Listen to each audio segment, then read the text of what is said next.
विधानसभा निवडणुकीत पुन्हा एकदा शिवाजीराव कर्डिले विरुद्ध प्राजक्त तनपुरे असा सामना रंगण्याची शक्यता आहे. तसे संकेतच शिवाजीराव कर्डिले यांनी दिलेत. मागच्या निवडणुकीमध्ये माजी आमदार शिवाजीराव कर्डिले यांचा आमदार प्राजक्त तनपुरे यांनी पराभव करून राहुरी मतदारसंघावर असणारी शिवाजीराव कर्डिले यांची पकड सैल केली होती. यावेळेसही अनेक चर्चांना उधाण आलं होतं.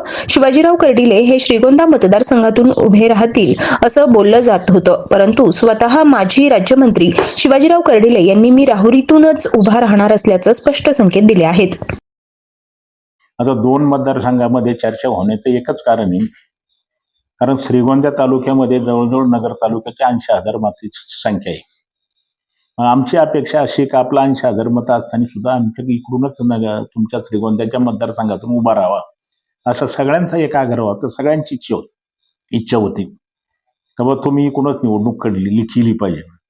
परंतु राहुरी तालुक्याचा आणि पाथर्डी तालुक्या नगर राहुरी पाथर्डी तालुक्याच्या जनतेची सुद्धा एक अपेक्षा होती.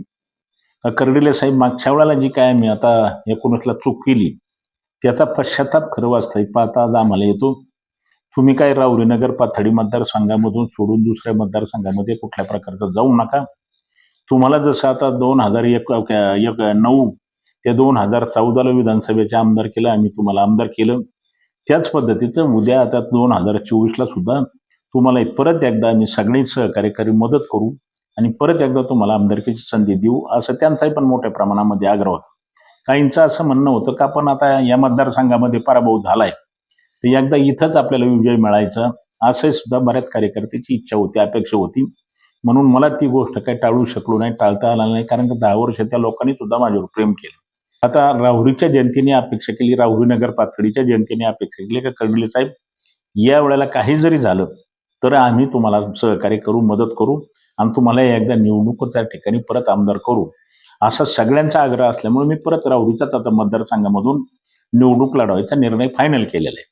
कॉंग्रॅच्युलेशन्स वहिनी, बाळ झाल्याबद्दल. पण मी ऐकलंय डिलिव्हरी फार क्रिटिकल होती. आता ठीक आहे ना सगळं? अगं होता थोडा प्रॉब्लेम, पण स्त्रियांच्या आरोग्याची संपूर्ण काळजी घेणारं मातृसेवा होतं ना साथीला. सगळं सुरळीत झालं. किशोर वयापासून ते रजो निवृत्तीपर्यंत स्त्रीच्या आरोग्याची संपूर्ण काळजी घेणारं अहमदनगरमधील पहिलं स्त्री रुग्णालय Matruseva women's hospital obstetric ICU. किशोरवयीन आणि विवाहपूर्व समुपदेशन, गरोदर माता तपासणी आणि प्रसूती, पहिल्या सिझेरियन नंतर नॉर्मल डिलिव्हरीची सोय. मातृसेवा विमेन्स हॉस्पिटल, सक्कर चौक, नवीन टिळक रोड, अहमदनगर. फोन 9850 20 0017.